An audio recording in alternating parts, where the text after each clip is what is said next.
Merci, Monsieur le Président, Madame la Ministre, mes chers collègues. Je sors à l'instant de la commission spéciale chargée d'étudier ce projet de loi sur les retraites et j'espère les débats que nos collègues ont sollicités sur le financement des retraites plus enthousiasmants et passionnants que ceux que nous avons en commission où, je dois le dire, la majorité est aux abonnés absents.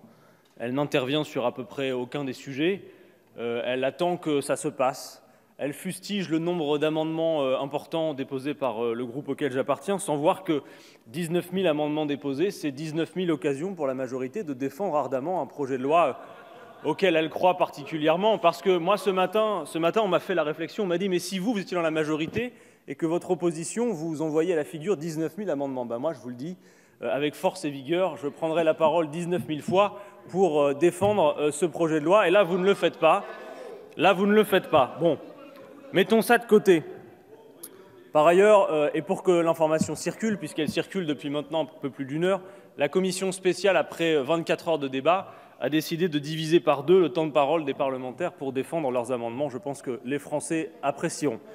Alors, ce soir, nous avons un débat sur le financement des retraites. C'est effectivement l'un des leitmotifs de votre projet de loi.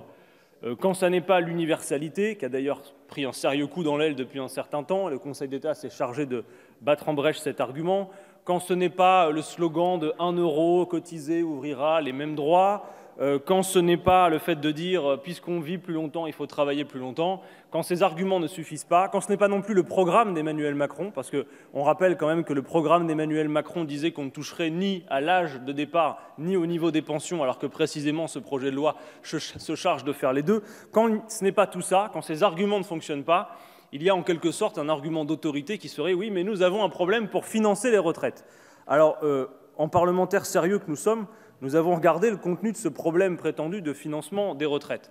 Le Conseil d'orientation des retraites nous parle d'un déficit potentiel de 8 à 17 milliards d'ici à 2025. Première chose, interrogeons la provenance de ce déficit, car il ne tombe pas du ciel. D'où vient le déficit potentiel prévu d'ici à 2025 ? Il est une construction politique qui est d'abord, le fait du gel des salaires des fonctionnaires, des multiples exonérations sociales auxquelles vous avez procédé, qui sont d'ailleurs inefficaces sur le front de l'économie et de l'emploi, mais d'abord dire aux Françaises et aux Français qu'ils ne sont pas les responsables de ce déficit creusé, mais que c'est bien une construction politique, selon l'adage bien connu où on creuse un trou dans la caisse, on attend que ça se passe, on revient en disant « il y a un trou dans la caisse, faisons des économies ».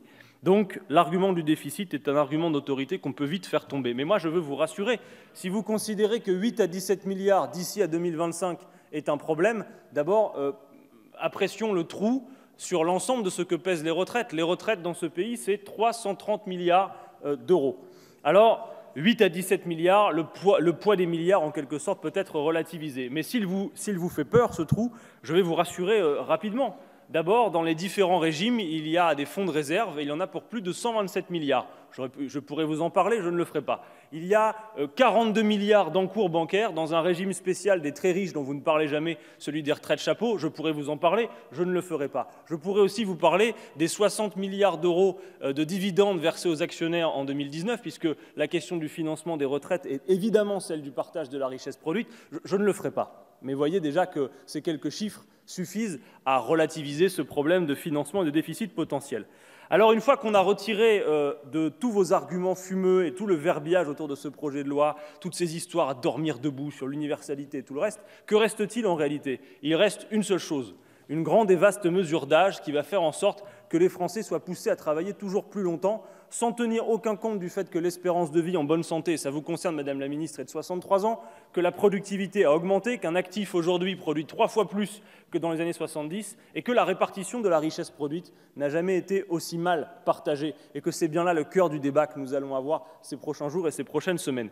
Pour financer la retraite à 60 ans, aucune pension inférieure au SMIC pour une carrière complète et que personne ne vive sous le seuil de pauvreté, il n'y a pas besoin de faire la révolution, même si nous la ferons probablement, il y a besoin de 2 points de PIB de plus d'ici à 2040. Ça n'est pas grand-chose du tout. Si vous faites l'égalité salariale entre les femmes et les hommes, avec les cotisations supplémentaires qui en résultent, vous avez de quoi financer pour le court terme la retraite à 60 ans. Et à moyen long terme, toutes les projections économiques montrent qu'il n'y a aucune contradiction entre l'augmentation des salaires et l'augmentation des cotisations dans une proportion qui permet de financer le fait qu'on parte à la retraite à un âge digne avec une pension décente. Voilà autant d'arguments qui permettront de dire aux Français de continuer à résister contre votre projet de loi comme ils le font majoritairement, car non, il n'y a rien d'inéluctable au fait qu'il faille travailler plus longtemps pour financer les retraites. Travailler plus longtemps ne va faire qu'une chose, c'est aggraver le chômage. Je vous remercie.